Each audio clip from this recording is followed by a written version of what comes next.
കുറച്ച് കാര്യങ്ങൾ പറഞ്ഞു തരുന്നു, അത് പഠിക്കുന്നു. പക്ഷേ അവിടെ എന്തിനു വേണ്ടി എന്ന് നാം ചോദിച്ചില്ല. പറ പന എന്നൊക്കെ പഠിപ്പിച്ചു, ഇല്ലെങ്കിൽ Jack and Jal went up the hill എന്നൊക്കെ പറഞ്ഞു. ജാക്കും ജില്ലും എവിടെ പോയാൽ എന്ത്, നമുക്ക് അതിനെക്കുറിച്ച് ഇന്ന് ഒരു യൂസുമില്ല. പക്ഷെ അത് വേണമെന്ന് ചോദിച്ചു കഴിഞ്ഞാൽ വേണം. അതൊക്കെ പഠിച്ച് റൈംസ് ഒക്കെ പഠിച്ച് വേണം മുന്നോട്ട് പോകാനായിട്ട് എന്ന് നാം ഉത്തരം പറയുന്നുണ്ട്.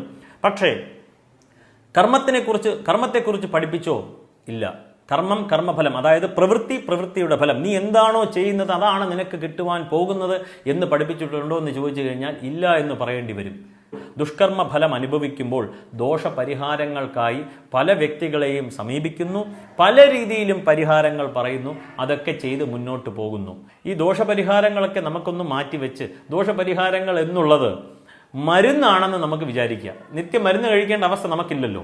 അതിനെ ഒന്ന് മാറ്റി വെച്ചിട്ട് നിത്യം നാം ചെയ്യേണ്ട കുറച്ച് അനുഷ്ഠാനങ്ങൾ, കുറച്ച് നല്ല ശീലങ്ങൾ, ഇത് ഇത്രയും ഉണ്ടായാൽ തന്നെ ആരോഗ്യം നമുക്ക് ലഭിക്കും.